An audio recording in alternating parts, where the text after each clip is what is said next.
that. Check.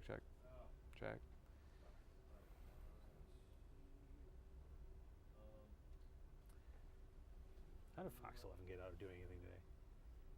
NASCARs. What are you talking about? So they're also on CW. Oh, because that thing got rained out over the weekend, right? Lame. What's the point of doing the show on CW? Nobody's watching. Whoa, we don't want these though, do we? That's a weather mic. I think it's just these two. Don't ignore the tape. The tape does not matter. If we start hearing David Ernst, I'm gonna be You pissed. will not hear David. All right. Okay. Fill out post details.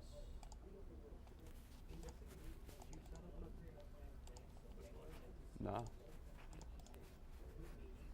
Alice did something. I thought Alice did. Yeah. Alice usually did. There. That's the weather push.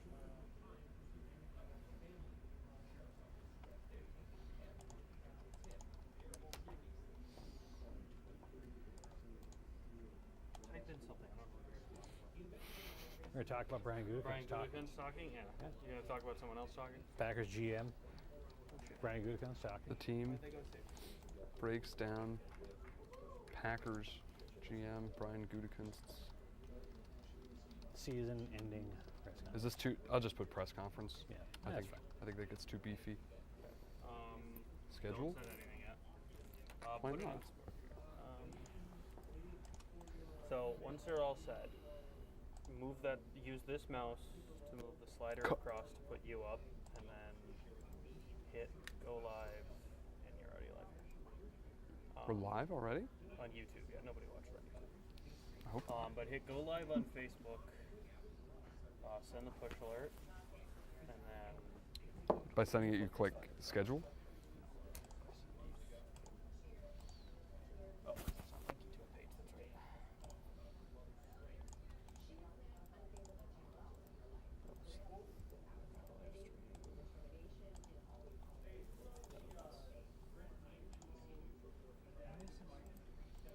There you go.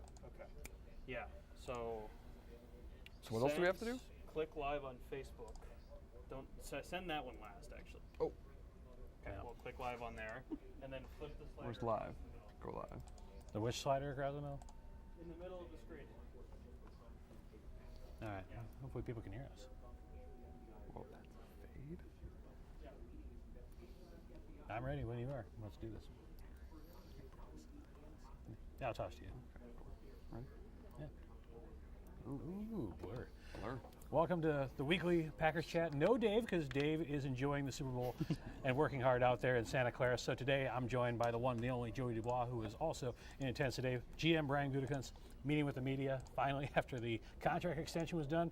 Joey, let's get your first initial impressions of what Goody had to say today. Well, I guess we'll start with the end of season talk, because that was what we maybe expected a couple weeks ago. We got it today, and obviously injuries were the big theme for Goody. Asked about it a lot. If this team was healthy, what could they have accomplished? And he really wasn't interested in getting into all that, saying for the most part that as the GM, his job is also to build enough depth that if you do have injuries like the ones they saw this year, that they are still capable of competing for championships, which he felt like they were. He said in Chicago, probably like the rest of us, he thought they were on their way to a win in that wild card round, and he was even looking ahead to Seattle, getting ready to cook up what it would take to win there as well. Obviously, the Seahawks going on to the Super Bowl this Sunday, so he was ready to compete despite losing guys like Tucker Kraft and Micah Parsons. Obviously, not the way it played out, though. I mean, I like the way that Bill Huber phrased the question to him, that Yeah, anybody. they are not excuses. Injuries are not excuses. They are reasons, and that's the reason why they were in that situation. And, I mean, if you look at the injuries that the Packers had, Micah Parsons, Tucker Kraft, Devontae Wyatt was a big one. And I think we always kind of wash over Devontae Wyatt. Right. That was a big one even before Micah went down. So, obviously, but now it focuses, the focus now shifts to the offseason, because there's no more talk about 2025. We got to move on to 2026, and then it's the big decisions that will loom. You know, especially when it comes to the salary cap. Now that we've got the decisions of the contract extensions for Goody, Russ Ball, and Matt LaFleur done, so now we can move on to the business of building the next team. The Packers, I believe, according to Spotrac, are $4 million above the salary cap currently. A lot of work to do. I thought it was interesting that Goody almost made me feel like he thinks that they can go out and do almost anything they want, Right. which is amazing when you're $4 million over the salary cap. you have a lot of money tied up in a quarterback with Jordan Love. Good evening to Pass you. rusher like Micah Parsons, and then Zaire McKinney isn't cheap either, so they have some big contract on the books. But you look at some guys that maybe could be some cap casualties. It will be a relatively minor snowfall. We'll actually have 2 different rounds. The first is going to be over the course of tomorrow morning. First flakes flying sometime between about 3 and 5 a.m. With snowfall largely wrapping up between 10 o'clock and noon. And with this one, most of us will see close to an inch. So I've been calling for a half an inch to an inch and a half. The low end of that is going to be southwest of the Fox Cities. The high end of that will be north and northeast of Green Bay. We will see the possibility for maybe a little icy drizzle as the snow is wrapping up, but I wouldn't expect that to have too much of an impact with a little bit of snow already on the ground. Then we see a break during the day on Thursday before another round of light snow comes in a little bit earlier into the night. This one for tomorrow night probably develops between about midnight and 3 a.m. for when things move in, and by daybreak the bulk of the steadier snow will be gone. This one brings anywhere from a coating to an inch depending on where you are. They're on your roster, and they're going to be on your roster until they're not on your roster. So they got a long ways to go on a lot of things. Yeah, we're going to be riding up here the next several hours. In fact, the temperatures will bottom out around midnight tonight, 10 to 15 degrees, and then we'll start rising into daybreak. And despite the clouds throughout the day tomorrow and that snow in the morning, high temperatures should get up to around 30 degrees, which is a little bit above average for this time of year. We won't cool off much tomorrow night. I would expect our lows to kind of hover in the mid to upper 20s, or temperatures, I should say, to hover in the mid to upper 20s for a low into Friday morning. Our high on Friday is still in the low to mid 30s, but it probably occurs mid-morning through midday. So, 10 a.m. to noon, somewhere in that time frame, and then a strong north wind kicks in, and we'll have temperatures dropping quickly, and I would expect most of us to be in the teens by the evening commute.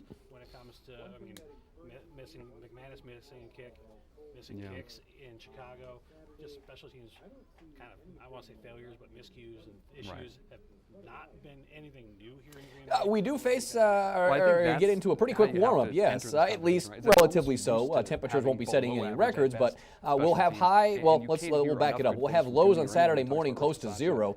Wind chills will be sub-0 with the highs staying in the teens on Saturday. But then on Sunday, we're back into the upper half of the 20s, and after that, it looks like we spend the majority of next week in the 30s for highs. Again, normal is 26, so we should be 5 to 10 degrees above that for most of next week. They might let him go, but obviously with the special teams miscues and what's the word that LaFleur would always use? Not colossal, but something. It will certainly be warmer there, but anytime we get the cold spells here, it can trickle southward, but obviously not as cold as what we will be, or even what they were dealing with when we had those temperatures that were in the teens below and highs that were in the single digits below 0. In Denver before Christian Watson went out with that. Not too bad. Micah gets lost in the ACL probably at the end of that quarter later, less than that maybe. It was all the third quarter. All right, this evening, no worries of any snow spoiling plans or creating some slippery travel. Clouds will be increasing, but that should be about it. Temperatures will drop into the lower teens by midnight and will then slowly rise for the rest of the night. Snow showers developing by daybreak, scattered light snow through the morning commute. Most of us will see around an inch there. And then during the day on your Thursday, a lot of cloud cover. Winds will be out of the west and the southwest with gusts of 20 miles per hour, and highs should get to near 30. Coming to replace him as defensive coordinator, but special teams coordinator, offensive coordinator, from what we heard today, I wouldn't expect any change in the next couple of weeks. Stenovich, maybe there's always a chance some offensive coordinator job comes open for him. That would be kind of the only scenario I'd see where something on that front would change. I always remember Matt LaFleur calls the plays, so Stenovich does have an important role, but at the end of the day, the play caller is Matt LaFleur, and that's where the buck stops on that one. Definitely. Do we want to talk about the Super Bowl? That is, we can end on that. Super Bowl, what are your feelings going into it? Well, no hiding this. I was born and raised in Massachusetts. I grew up watching those Patriots teams with Tom Brady and all that, so they'll always have a special place in my heart. But here locally, as we've talked about sort of all week, the connection with Elliott Wolf leading the Patriots, John Schneider leading the Seahawks, there's really no losing for here in Northeast Wisconsin. But I think, personally, I wouldn't be so upset if the Patriots pulled this one out. And Goody today talked glowingly about, I guess you could say, kind of the tradition that is the front office of the Packers, and I believe he said that I usually hope that they both lose. Right. But he's got some friends, some former, I guess, colleagues, if you will, within that guys that he spent a lot of time with going back. So. On the funny line, John Schneider obviously said a couple years ago that he thinks he used to babysit Elliot Wolf, being whatever it is, 11 years older than him, something like that. And yeah, Goody today saying maybe it was the other way around, despite that age gap. That I might believe. Yeah. That I might believe. Wolf, pretty composed guy. You know, who knows if he was all those years ago, but certainly buy it. Oh, so okay. Do we want to go and make a prediction? Everybody at home is going to, because Dave outed me last week as well. Oh wow, look at that. Yeah, he outed me as being a Patriots fan last week. So if we got to make picks, the fan in me says we can't all be as perfectly neutral as Dave. So it's no, what are you gonna do? The fan in me says the Patriots win it. The realist in me, I don't think it's going to be an offensive explosion in this game, because the Pats defense has played very well, and then you have the dark side, which is the Seattle defense, Right. which is not quite the Legion of Boom, but Yeah. they're pretty good. The Pats have played 3 very good defenses, all of the top 5 to get to this game. They didn't have to score. They didn't score a whole lot of points in No. Denver, so I think it's a defensive struggle. But I think the Seahawks defense wins. I think Seahawks will win it as much as maybe me, the fan in me, doesn't want. But hey, the last 4 games between the two teams decided at the 1-yard line, so yeah, it will be close. Well, and think about the quarterback matchup in this one. Either way, you have a pretty remarkable thing. I believe Drake May would be the youngest Super Bowl winning quarterback in NFL history on the one side. On the other side, you have Sam Darnold, who's been through just about anything you can imagine in his NFL career. Obviously had a great year last year with the Vikings, sort of getting it all back on the right track, and now has the Seahawks on the doorstep of a championship. So either way, I think there's a story here. I mean, the Patriots in our lifetimes have been the villains, have been the team that everyone hated. I think this group is now one that you can embrace and wrap your arms around a little bit more if you're a neutral fan. 13 to Right. I mean, what a story, right? So I think either way, there's no real villain in this one, no team that everyone hates. So hopefully everyone's happy. That's an interesting question for Packers fans. We always say, put in the comment how Yeah. do you feel, because the Packers fans, I don't think there's a whole lot of love lost for the Seattle Seahawks Right. from 2014. And then you got the Patriots, who, like you said, are the villains of the NFL because of how much they've won over the last 25 years. I'd be interested about Packers fans. Yeah, you're right. Locally, there might be. The rest of the NFL might be like, I still hate the Patriots. The Seahawks will have a different kind of feel always in this town, just because. Right. Just 2014, man. There's no That sticks escaping around that game. for sure. It'll never go away. You want to hit Giannis real quick, Eric? Your thoughts? Less than 24 hours from the trade deadline. Me and Dave have brought it up. I still say it's not happening. I thought it was so interesting that Giannis. It feels like we just go back and forth. We hear that Giannis is ready to move on, and then Giannis goes and tells the Athletic and the Milwaukee Journal Sentinel, you know what I want? I want to retire a buck. If There's the There you go. caveat, if we win championships. Right. So it's the same thing we've heard for Giannis for years, since even Right. the Supermax extensions, that he wants to compete for championships, and that's what he wants.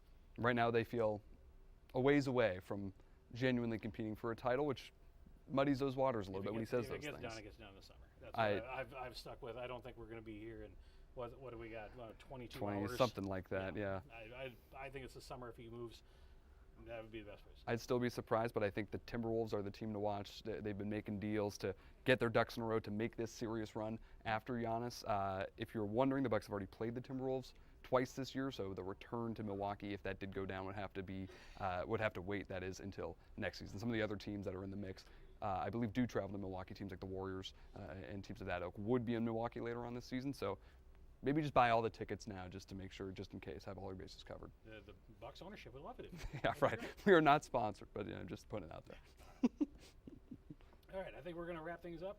Thanks for tuning in and hanging out. All right.